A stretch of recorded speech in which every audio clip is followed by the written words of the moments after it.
कैर, float, ये सारे data को अगर हमें स्टोर करा के प्रिंट कराना है तो हम वेरिएबल में स्टोर कराते हैं या फिर इनपुट लेने के बाद प्रिंट कराते हैं वेरिएबल को।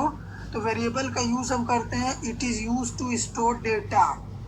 Variables are changeable, variable changeable होते हैं। वेरिएबल में हम एक वैल्यू प्रिंट कराने के बाद नई वैल्यू को असाइन करके भी प्रिंट करा सकते हैं, लेकिन कांस्टेंट में ऐसा नहीं होता, वहाँ पे वैल्यू फिक्स होता है। बट वेरिएबल में वैल्यू चेंजेबल होता है। We can change the value of variable during the execution of program. Program के एग्जीक्यूशन के टाइम में हम वेरिएबल का वैल्यू को चेंज कर सकते हैं।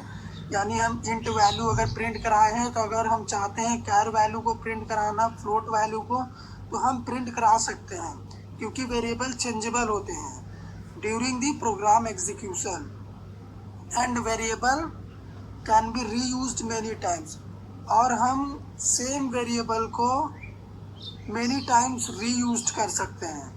यानी अगर हमने एक वेरिएबल में कुछ डेटा को इनपुट किया, उसका प्रिंट आउट कर लिया, अब हम उसी वेरिएबल में कुछ और डेटा को ऐड करके चाहते हैं प्रिंट कराना, तो हम कर सकते हैं। सपोज हमने कोई इंटीजर वैल्यू प्रिंट कराया किसी वेरिएबल में स्टोर करा के, अब हम चाहते हैं कि उसी वेरिएबल में हम फ्लोट वैल्यू को स्टोर करा के प्रिंट कराएं।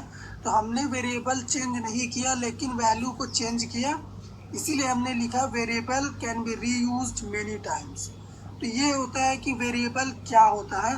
तो चलिए हम आपको समझाते हैं कि वेरिएबल का मेमोरी लोकेशन से क्या रिलेशन है। तो सपोज आपके पास मेन मेथड है, ये मेन फंक्शन है, और यहाँ पे आपके पास कोई वैल्यू है।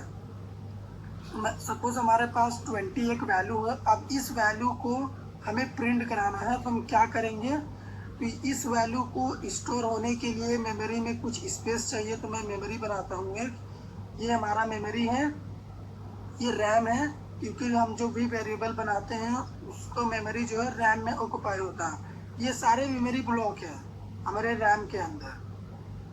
तो इस मेमोरी ब्लॉक में जो इंटीजर वैल्यू 20 है वो कहीं भी रेंडमली जाके स्टोर हो सकता है। सपोज यहाँ पे स्टोर हुआ, तो अब इस ब्लॉक का कुछ एड्रेस होगा जो कि पॉजिटिव इंटीजर वैल्यू होगा। सपोज इसका एड्रेस कुछ भी हो सकता है, 120, 512, कुछ भी हो सकता है।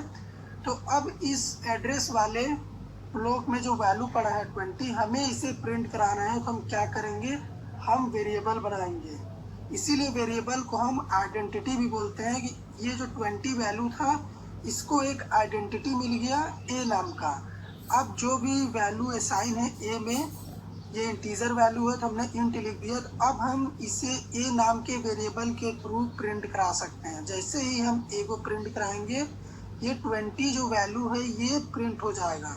तो वेरिएबल क्या करता है, जो भी वैल्यू होता है उसे असाइन करता है, और मेमोरी में जो वैल्यू स्टोर है हमें उसे एक्सेस करना है, तो हम वेरिएबल के थ्रू उस वैल्यू को एक्सेस करते हैं।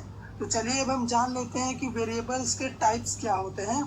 तो वेरिएबल बहुत टाइप्स के होते हैं, हम लिखेंगे टाइप्स ऑफ वेरिएबल्स। तो यहाँ पे वेरिएबल के 3-4 टाइप्स होते हैं। सबसे पहले लोकल वेरिएबल, फिर ग्लोबल वेरिएबल, उसके बाद स्टैटिक वेरिएबल और एक्सटर्नल वेरिएबल। और हम जो भी नॉर्मल वेरिएबल बनाते हैं, इंट, कैर, फ्लोट, ये सारे वेरिएबल ऑटोमेटिक वेरिएबल होते हैं। अगर हम ऑटोमेटिक कीवर्ड नहीं भी लिखते हैं तो वो ऑटोमेटिक वेरिएबल ही काउंट किए जाते हैं। जैसे हमने इंट ए इक्वल टू 20 बनाया था, तो ये ऑटोमेटिक वेरिएबल था। तो यहाँ पे एक और वेरिएबल है